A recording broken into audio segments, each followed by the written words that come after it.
Hello दोस्तों, नमस्कार। मैं हूं अर्नब और स्वागत है आपका रेलवे टॉकीज़ में।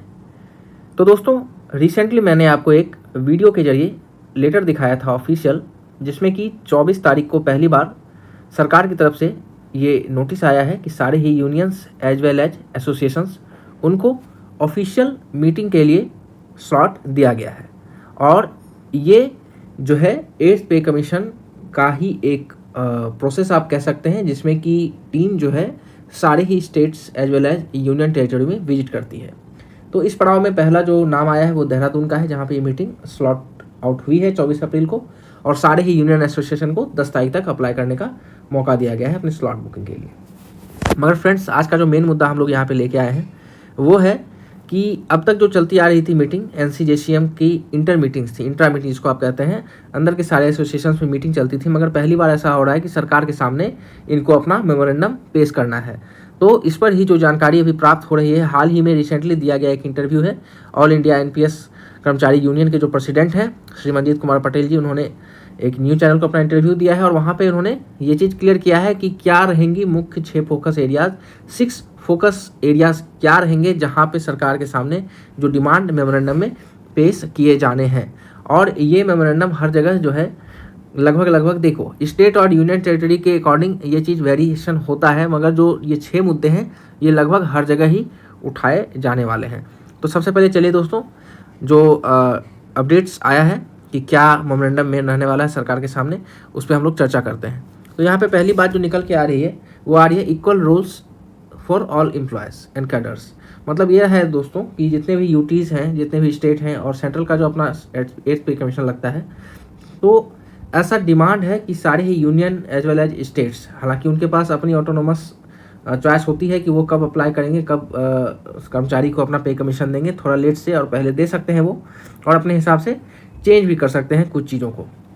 मगर ऐसा डिमांड है कि सबको इक्वली ये बेनिफिट्स मिलनी चाहिए, चाहे वो सेंट्रल हो, ऑटोनोमस बॉडी हो या फिर यूटी हो।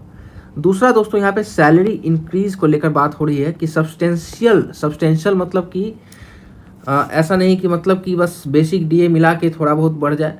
सब्सटेंशियल रिवीजन इन बेसिक की मांग हो रही है कि जो कि आपका cost of living due to inflation जो अभी बढ़ा हुआ है, तो उसको कहीं ना कहीं एड्रेस किया जाना चाहिए। हालांकि इन 6 पॉइंट का ही मैंने अलग अलग स्लाइड बना के आपको मैं आगे डिस्कस करूंगा डिटेल में, मगर एक समराइज वे में पहले हम लोग देख लेते हैं।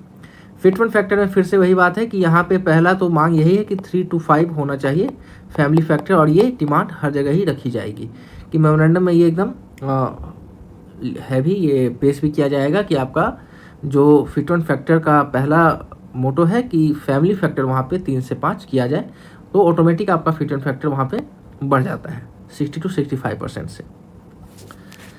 अब रहा अगला चीज़ कि पेंशन रिफॉर्म में यहाँ पे दोस्तों आपको पता है कि पहले ओपीएस हुआ करता था, उसके बाद एनपीएस आया, बीच में अभी यूपीएस भी इंट्रोड्यूस हुआ है।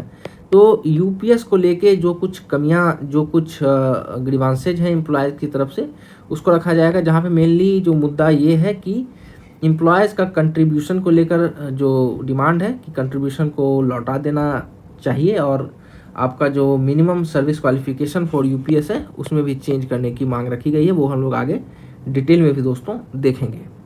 लीव पॉलिसी को लेके भी चेंजेज की मांग है दोस्तों। मतलब पहला तो ये है कि आपका जो अर्नड लीव है उसका कोटा लीव इनकैशमेंट के लिए 300 से 400 करने की मांग की जानी है दोस्तों। और अगला है मेडिकल बेनिफिट्स 2 तरीके से यहाँ पे बढ़ाने की बात की गई है। पहला तो ये है कि सीजीएचएस के अंतर्गत ज़्यादा से ज़्यादा हाई क्वालिटी हॉस्पिटल्स को इंक्लूड किया जाए, और रेफरल का जो सिस्टम है दोस्तों उसको ईजी किया जाए कि रेफरल ज़्यादा कराने का झमेला नहीं हो। और अगला चीज़ ये है कि रिमोट एरियाज में जो भी एम्प्लॉयज़ का प्लेसमेंट है, जो भी एम्प्लॉयज़ काम करते हैं, उनके लिए स्ट्रेंथन किया जाए हेल्थ फैसिलिटीज़ को।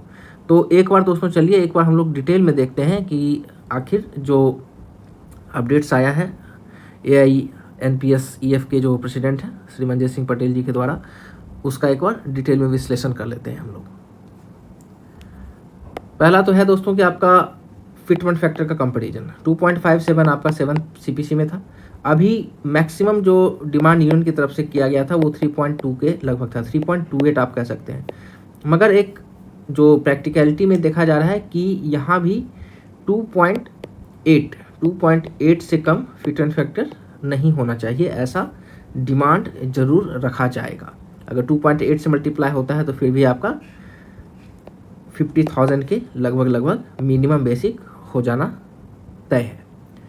अगला है 3 से 5 आपके मेंबर होने चाहिए। पहले थे माता पिता और 2 बच्चे, जिनका कि कंसिडरेशन था 0.6, 0.6 और यहाँ पे था 0.9 एंड 0.9। अब यहाँ पे दोस्तों माता पिता को इंक्लूड करने के बाद ये जो 3 का आपका फैमिली यूनिट है ये 5 तक बढ़ने की उम्मीद है या बढ़ाने की मांग की जा रही है।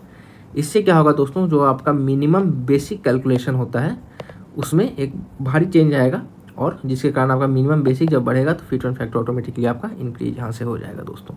और जब आपका बेसिक बढ़ता है तो अलायंसेज पे आमतौर पे डायरेक्टली फ़र्क पड़ जाएगा वहाँ पे। अगला जो पॉइंट यहाँ पे है दोस्तों ये है equity of government employees rules in.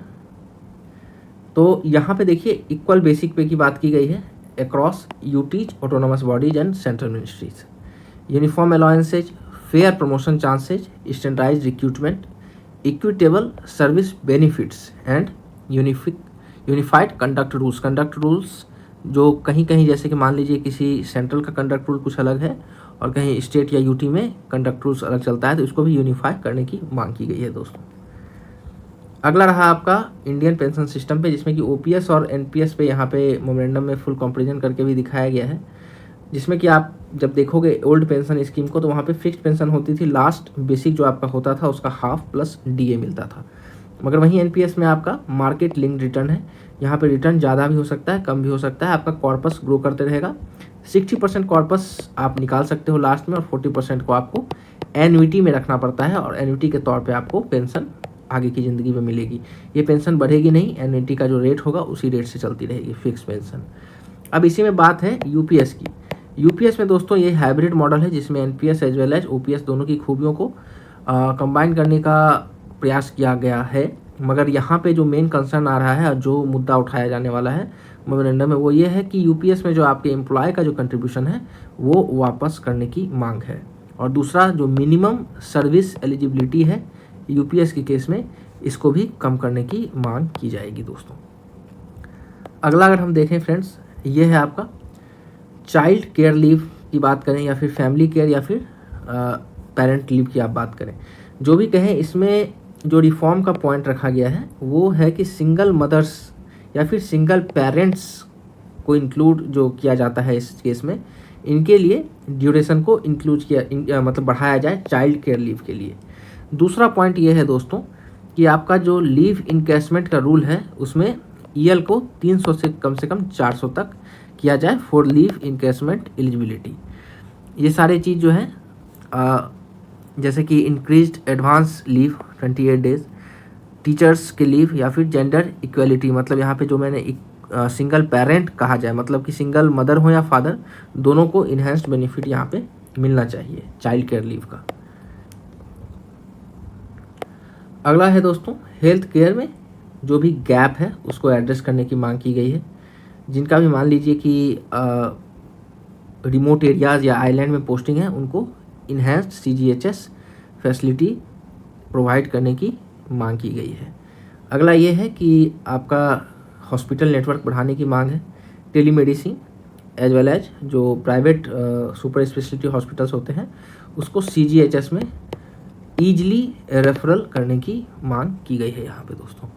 तो ये सारे ही जो मुद्दे उठाए जाने हैं ये कहीं ना कहीं डायरेक्टली जुड़े हुए हैं एम्प्लॉयज़ की बेनिफिट्स से, और आशा करते हैं कि इसमें से ज़रूर जो मुद्दे कहीं ना कहीं इफ़ेक्ट करते हैं एम्प्लॉय के डेली लाइफ को और उनके रहन सहन को, उसको कंसीडर किया जाएगा।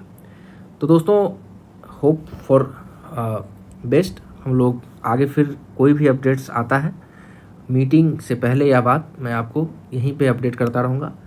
आप उसके लिए चैनल से लगातार जुड़े रहें, ट्यून्ड अप रहें रेलवे टॉकीज़ के साथ सारे ही अपडेट्स के लिए। अगर आपने अभी तक सब्सक्राइब नहीं किया है तो सब्सक्राइब कर लें, बेल आइकन को भी दबाना बिल्कुल मत भूलें दोस्तों। मिलते हैं फिर से नेक्स्ट वीडियो आपके साथ, तब तक के लिए धन्यवाद।